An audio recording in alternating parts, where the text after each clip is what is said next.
4/30/18. Subject to approved installment credit with John Deere Financial. 20% down payment required. Taxes, freight, setup, and delivery charges could increase monthly payment. See dealer for details.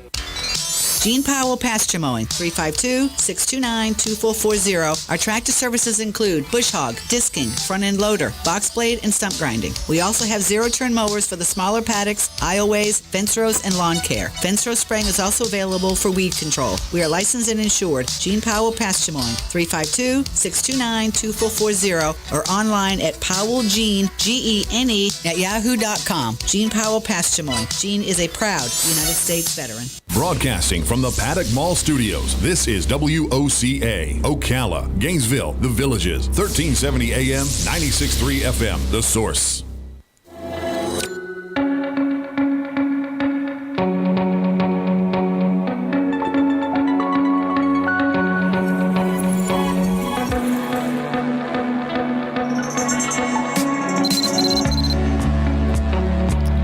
All right, 10 minutes before 10 o'clock. Thank you for tuning in. Have you ever tried your hand at taking advantage of the opportunities that we have in this country to have your own business?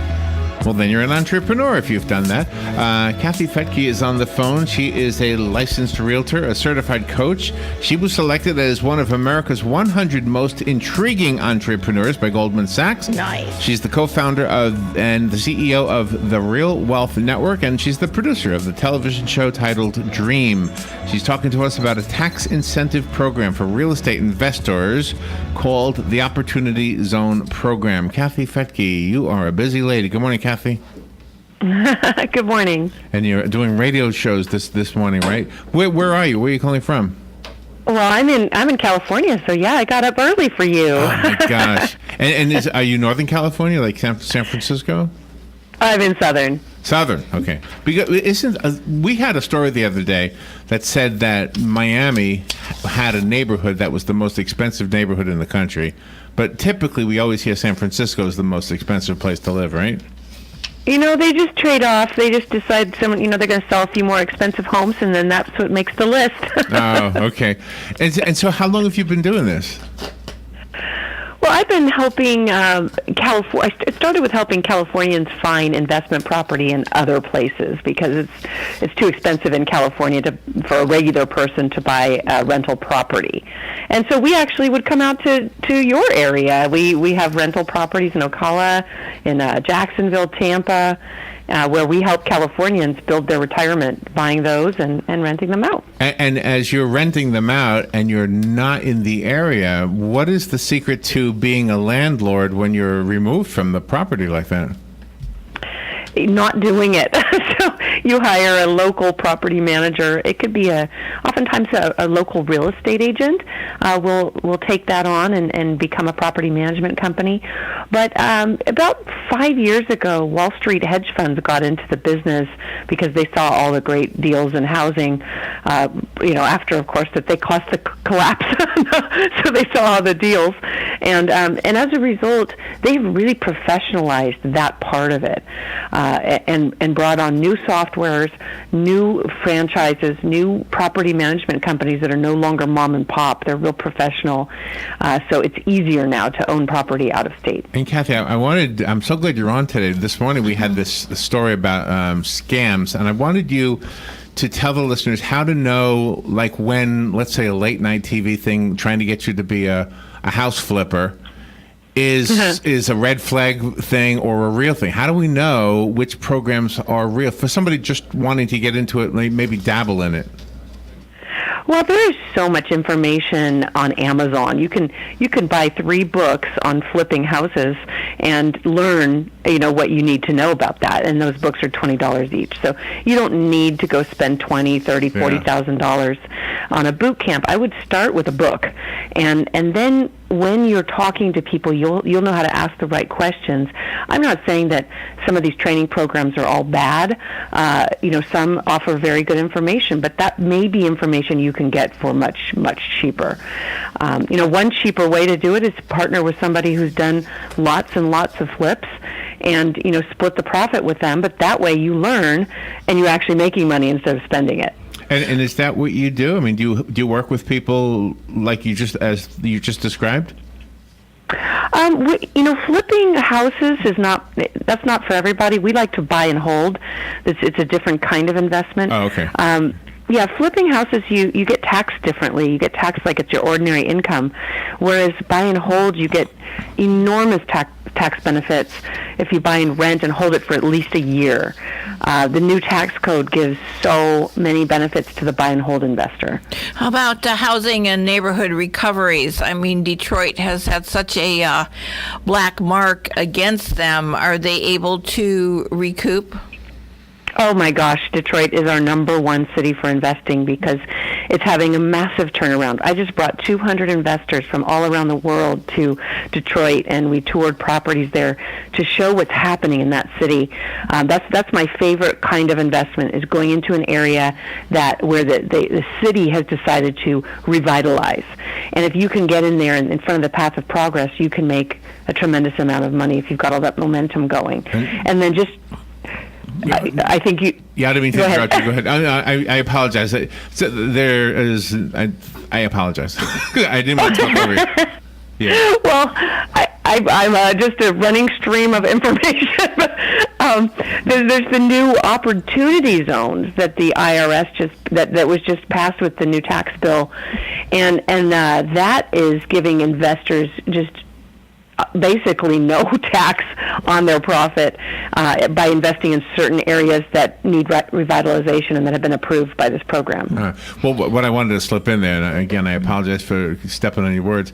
This town, Ocala, had such a predicament maybe 30 years ago. It's been a long time now, but our downtown area was really blighted. I mean, bad. And somebody said, instead of just walking away from it, let's make it better. And little by little, people started buying homes, improving them, and now we have a historic district. It's beautiful, and it all was because of people like yourself who decided to invest and make things better. Yeah, Ocala was actually one of the places we invested because we saw the potential, the community, the coming together, and the affordability. So for an investor like me who's buying and holding the property, we want to know that it will rent for more than the cost of the mortgage. And that was the case there. So we were happy to help clean up that city for sure. And we're still building there today. We're building homes for rent because so many people are having a hard time buying. If we can rent them and then offer a rent-to-own program, then that helps people too, and also helps clean up neighborhoods. And Congress has gotten involved with the Tax Cuts and Jobs Act. What is your opinion on that? Well, it's exciting with the opportunity zone. Some of these blighted areas will get more investment dollars because the sentiment today, which is so wrong, is to punish the investor. At least in California, where I am, they're trying to pass laws that make it. They think it just happened in Seattle. They're taxing Amazon, and Amazon's like, well, maybe we shouldn't build anymore here. Maybe we're going to move somewhere else. So you don't, you don't want to punish the employer, and so. Yeah, and I think Florida and Texas have been very, very generous to employers and making it an attractive place. And this new opportunity zone tax bill will really help blighted areas because literally investors will be able to come in, fix up areas, and not pay any profit if they hold it for 10 years.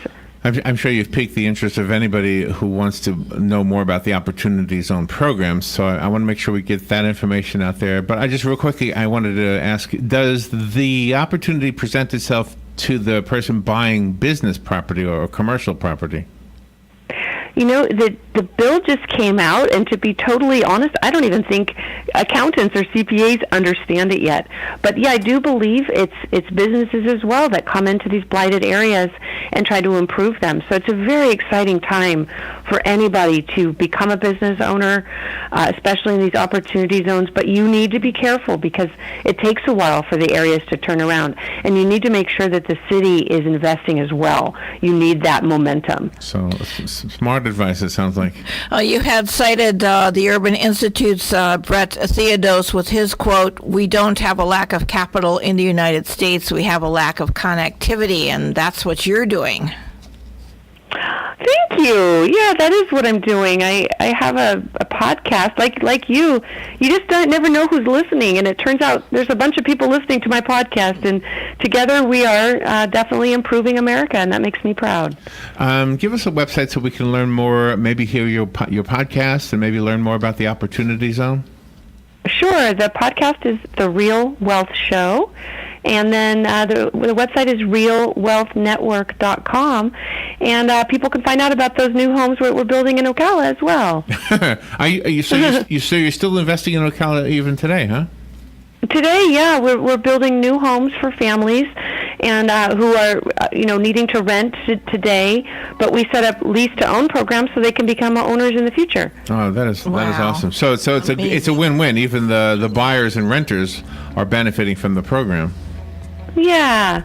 Wow. That's what we're trying to do. Kathy, thank you for getting up early to talk to us about this. And for the listeners, again, the website, realwealthnetwork.com, is that the overall? That's it. Okay. Kathy, thank you. Thank you so much. You're welcome. We'll be right back.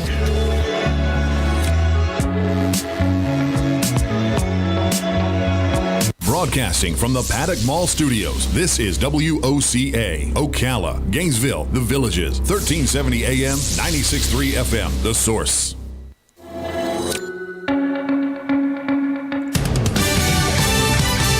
Fox News Radio, I'm Chris Foster. Secretary of State Mike Pompeo heads to New York today to meet with the top North Korean official Kim Jong-chol about possible talks between President Trump and North Korean leader Kim Jong-un. He is a former spy boss and the current vice chair of North Korea's Workers' Party. At 72, he has served not just Kim Jong-un, but North